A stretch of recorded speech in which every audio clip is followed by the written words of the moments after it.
سونے سے پہلے یہ سورہ پڑھتے ہوں، اور نہیں پڑھتے ہوں گے تو انشاءاللہ آج سے پڑھیے گا، اور جب یہ پڑھیے گا تو اسے نظر کیجیے گا آپ امام زمانہ کو، دیکھیے گا پھر آپ کی زندگی میں کیسی نورانیت پیدا ہوتی ہے، کیا کرامتیں حاصل ہوتی ہیں، کیا معجزے حاصل ہوتے ہیں۔ مختصر سا سورہ ہے، کوئی بہت طویل نہیں ہے، لیکن لفظیں مختصر ہیں، دامن فیض مختصر نہیں ہے۔ جو علوم ہیں علوم القرآن کہ ان میں سے ایک عظیم الشان علم، محتم بالشان علم، اور انتہائی ضروری و ناگزیر علم محکم و متشابہ۔ یہ محکم و متشابہ آیات قرآن مجید سے متعلق بھی بحث ہے، اور یہ محکم اور متشابہ کی بحث احادیث پیغمبر اور احادیث و ارشادات معصومین علیہم الصلاۃ والسلام سے متعلق بھی ہے، اور یقیناً اس بحث میں حصہ لینے کا حق انہیں ہے جو علم و فضل و کمال کے بہت بلند درجے پر فائز ہوتے ہیں، جو محققین ہیں، ریسرچرز ہیں، جنہوں نے حوزہ علمیہ میں برسہا برس علم حاصل کیا ہے، بزرگوں کی آنکھیں دیکھی ہیں، اساتذہ کے سامنے زانو ادب طے کیا ہے، ان کو حق پہنچتا ہے کہ اس بحث میں حصہ لیں۔ لیکن چونکہ یہ زمانہ ایسا ہے، یہ دور ایسا ہے، انٹرنیٹ کی وجہ سے اور بعض اور اسباب کی بنا پر کہ ماشاءاللہ شرق ارض سے لے کر غرب ارض تک، شمال سے جنوب تک تمام انسان مختلف علوم و فنون سے دلچسپی رکھنے کی کوشش کرتے ہیں، اور خاص طور پر جو اولو العزم جوان ہیں، جن کی ہمتیں بلند ہیں، حوصلے بلند ہیں، جن میں بلند سے بلند تر ثقافت پیدا کرنے کی خواہش ہے، اور یہ خواہش بہت مثبت ہے، اچھی بات ہے۔ ایک جوان کو اور یہ خواہش بہت مثبت ہے، اچھی بات ہے۔ ایک جوان کو وہ بھی جوان مسلم، جوان مومن، اسے زیادہ سے زیادہ علم حاصل کرنے کی للک ہونی چاہیے، ایک شوق، ایک ذوق، ایک للک، اس لیے کہ یہ تو ویسٹرن فلاسفرز اور ایجوکیشن کہتے ہیں، یہ بہت بات کی بات ہے، ہماری باتیں سن سن کے دہراتے ہیں بہت سی باتیں وہ، ورنہ یہ تو آقا رسول اللہ صلی اللہ علیہ وسلم شاد گرامی ہے، اور گہوارے سے گور تک، ماں کی آغوش سے قبر کی آغوش تک علم حاصل کرو۔ اب یہ جو ایک سلوگن ہے اور ایک نظریہ ہے، اور اس پہ بھی ڈیبیٹ ہو رہی ہے، لائف لانگ لرننگ پروسیس، یہ کیا ہے؟ پیغمبر نے تو اس سے پہلے ارشاد فرما دیا ہے۔ ویسٹ میں بہت اس فلسفے کو پیش کیا جا رہا ہے، لائف لانگ لرننگ پروسیس، ہمیشہ سیکھتے رہیے۔ ہمارے یہاں تو وہ نظریہ دیا گیا کہ گہوارے سے قبر تک سیکھتے رہیے، بلکہ آداب وہ سکھائے گئے ماں کو، باپ کو، اگر تمام اسلامی آثار و آداب و اخلاق و روایات و آیات پر کوئی عمل پیرا ہو، بچہ جیسے ہی رحم مادر میں آتا ہے اس کی تربیت و تعلیم کا سلسلہ شروع ہو جاتا ہے، اور جب ہم قبر میں لٹاتے ہیں تب بھی تعلیم و تذکیر کا سلسلہ باقی رہتا ہے۔ یہ تہذیب کہیں اور دیکھی ہے کہ بچہ ماں کی گود سے پیدا ہوا اور اس کے کان میں اذان دی جائے اور اقامت کہی جائے؟ یہ تہذیب کہیں اور دیکھی ہے کہ جنازے کو قبر میں لٹانے کے بعد بھی کہا جائے اسمع افہم، سنو اور سمجھو؟ یعنی صرف سلوگن نہیں دیا گیا، پورا کریکولم دیا گیا، پورا سلیبس دیا گیا، پورا پیٹرن دیا گیا کہ علم کا سلسلہ کہیں منقطع ہونے نہ پائے۔ اور عالم بشریت کو یہ تہذیب جب دی گئی تو اس تہذیب کو باقی رہنے اور قائم رکھنے والے ہدات اور مرشدین اور ائمہ اور انبیاء بھی ویسے ہی پیدا کیے گئے۔ عام بچے ہوتے ہیں جن کے کان میں اذان دی جاتی ہے، کچھ خاص بچے ہوتے ہیں جو پیدا ہوتے ہی قرات شروع کر دیتے ہیں۔ اپنی ثقافت پہ ناز کیجئے، اپنی تہذیب پر فخر کیجئے۔ اب یہ دنیا ایسی ہے، فریب کار دنیا، خوبی کہتے ہیں، اس فریب کار دنیا میں جینے کے لیے اور سربلندی سے جینے کے لیے اور اپنی تہذیبی اور ثقافتی اور ہر طرح کی میراث کو محفوظ رکھنے کے لیے بڑے جتن کرنے پڑتے ہیں۔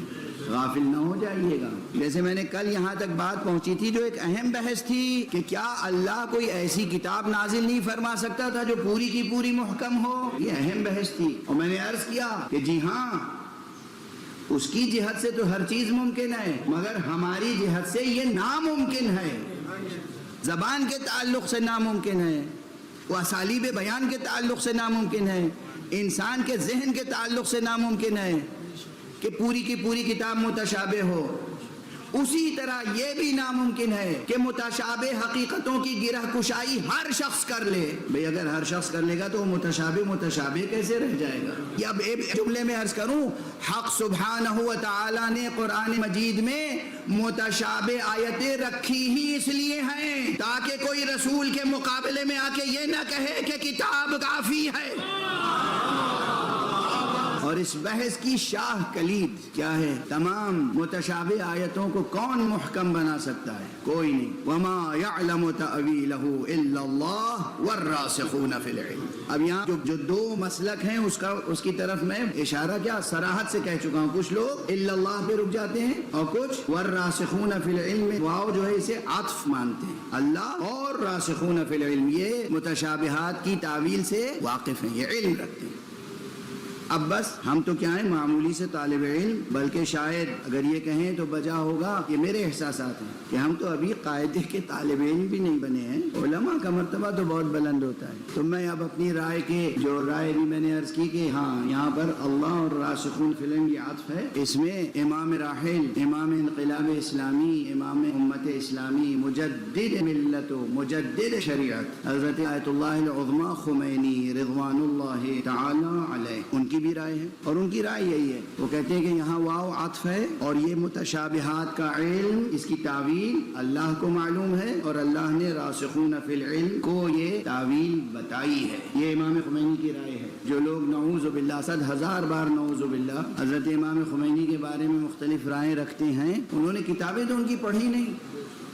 مغربی میڈیا اسلام دشمن، مسلم دشمن، ایران دشمن، انقلاب اسلامی دشمن جو میڈیا ہے اس کی خبروں پر ایمان رکھتے ہیں اور صبح و شام ہدف اعتراض، ہدف ملامت، ہدف تنقید بنائے رکھتے ہیں علماء کو، اور خاص طور سے امام خمینی کو، خاص طور سے امام خمینی آیت اللہ العظمی خامنئی اور علماء کو. تو آپ نے یہ رائے سماعت فرما لیجئے بطور خاص کہ امام خمینی کی رائے یہ ہے کہ انہوں نے اپنے دروس میں، اپنی تقریروں میں، اپنی تصنیفوں میں ایک نہیں بار بار اس رائے کا اظہار کیا ہے کہ حضرات محمد و آل محمد علیہم الصلاۃ والسلام. خلاصہ ہی چل رہا ہے تو میں جو باتیں کہہ چکا ہوں اسے ایک ایک جملے میں کہہ کے آگے بڑھتا رہا ہوں کہ اسی لیے قرآن مجید میں اللہ نے کیا فرمایا کہ حبیب ہم نے آپ پر ذکر نازل کیا ہے تاکہ لوگوں کو بتائیں کہ ان کے لیے کیا نازل ہوا ہے. اور پھر حضور نے فرمایا کہ مجھے قرآن ہی کی مثل عطا کی گئی ہے تفسیر و تعویل. اور پھر خود کو کہا شہر علم اور مولا امیر المومنین علیہ السلام کو فرمایا یہ ہے باب علم. یعنی اگر تمہیں تعویل چاہیے تو کس سے لوگے؟ یا مجھ سے لوگے یا باب علم سے لوگے. اچھا جیسے میں یہ کہتا ہوں کہ اللہ نے کتاب قرآن نازل اس صنعت کے ساتھ کی ہے، اس اہتمام کے ساتھ کی ہے، یعنی کتاب کا ٹیکسٹ ایسا بنایا ہے کہ کوئی اللہ کے رسول سے بے نیاز نہ ہو پائے. اسی طرح اللہ ہی کی مرضی سے رسول اللہ نے متشابہات کا اور کل کتاب کا علم علی کو عطا کر کے پورا کا پورا خود عوام میں نہیں بیان کیا تاکہ بعد پیغمبر کوئی علی سے بے نیاز نہ ہونے پائے. نظام ہے نظام. اللہ چاہتا ہے کہ اس کے بندے اس کے پیغمبر سے بے نیاز نہ ہو، پیغمبر چاہتے ہیں کہ ان کے بعد امت علی سے بے نیاز نہ ہونے پائے، اور نہیں ہو سکی. اللہ اپنے منصوبے میں کامیاب ہے، رسول اپنے منصوبے میں کامیاب. تخت چاہے کوئی لے لے، تاج چاہے کوئی لے لے، خزانہ چاہے کوئی لے لے، علمی مسئلہ پھنسے گا تو علی ابن ابی طالب یہ کہنا پڑے گا. اور جب حل ہوگا یعنی یوں تو کہیں گے. ایسے بھی گزرے ہیں جنہوں نے کہا ہے علی آپ مدینہ چھوڑ دیجئے. یہ جملہ سن کے آپ کے دل پہ کیا گزر گئی ہوگی؟ کوئی حضرت علی سے کہے مدینہ چھوڑ دیجئے. اب ڈھونڈیے گا تاریخ میں کس نے کہا تھا، میں نہیں بتاؤں گا. ہر چیز ضروری ہے کہ بتاؤں؟ مجھ پہ واجب ہے، فرض ہے. اب ایک بات یاد آ گئی کہ یہ ثابت ہے کہ کہا گیا حضرت علی سے مقرر آپ مدینہ چھوڑ دیجئے. جس کی تلوار کے صدقے میں مدینے میں سانس لینا نصیب ہوا، ناشکر ان سے کہتے تھے آپ مدینہ چھوڑ دیجئے. کیا کفران نعمت کی بھی حد ہوتی ہے. آپ مدینہ چھوڑ دیجئے. علی کا بازو نہ ہوتا، علی کی شمشیر نہ ہوتی، علی کی جنگیں نہ ہوتی، ارے تو بستی میں نظر نہ آتے، پہاڑوں ہی پہ نظر آتے.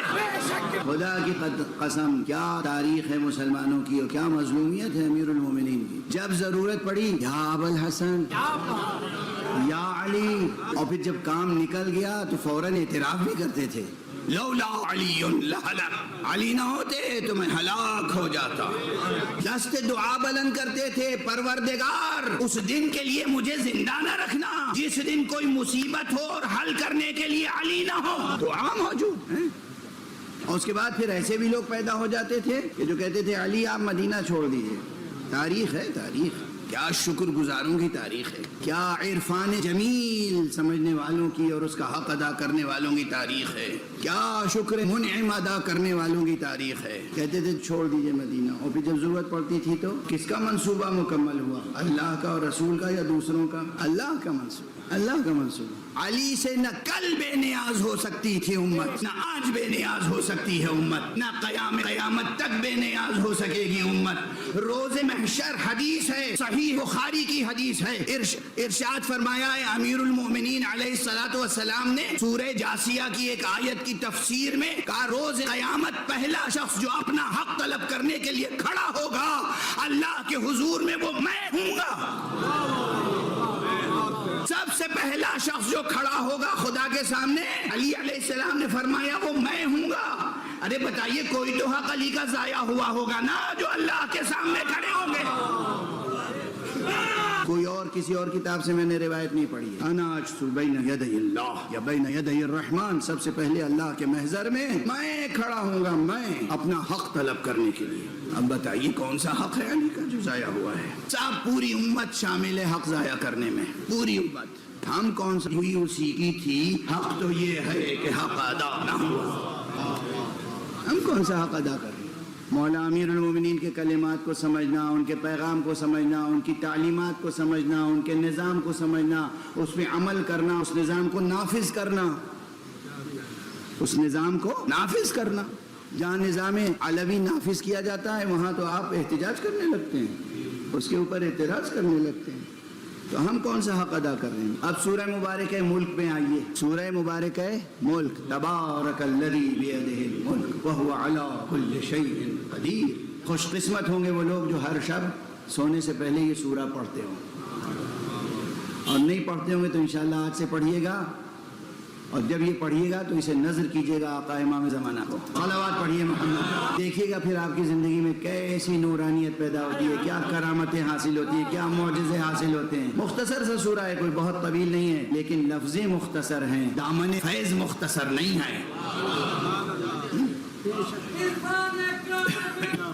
سورہ پڑھیے پورا سورہ. میں اپنی ادبی اور شاعرانہ تعبیر میں کہتا ہوں، خطیبانہ تعبیر میں، کہ یہ قصیدہ حضرت خاتم ہے، خاتم الاوصیاء، حضرت امام عصر کا قصیدہ ہے. یہ آخری آیت اس کی کیا ہے؟ اگرچہ پہلی آیت سے اشارہ ہو جاتا ہے کہ کیا کہنا چاہتا ہے پروردگار، لیکن آخری آیت کیا ہے؟ آخری آیت یہ ہے کہ ارأیتم قل ارأیتم ان اصبح ماؤکم غورا فمن یأتیکم بماء معین. اے رسول کہہ دیجئے، کیا کہہ دیجئے؟ ارأیتم، کیا تم نے غور فرمایا ہے، کیا تم نے غور کیا ہے؟ ان اصبح ماؤکم غورا، جب تمہارا پانی غائب ہو جائے گا تو پھر کون زندہ بخش پانی تمہارے لیے لائے گا؟ جب پانی غائب ہو جائے گا تو پھر کون اسے ظاہر کرے گا؟ یہ بات ظاہراً پانی کی ہو رہی ہے، مگر اگر توریت اور انجیل کی عبارتیں سمجھنے کا طریقہ اللہ نے بتا دیا ہے تو پھر مصطفیٰ اور اہل بیت مصطفیٰ کی حدیثوں میں غور کیجئے کہ یہ کون سا پانی ہے جس کے غائب ہونے اور دوبارہ ظاہر ہونے کی بات ہو رہی ہے.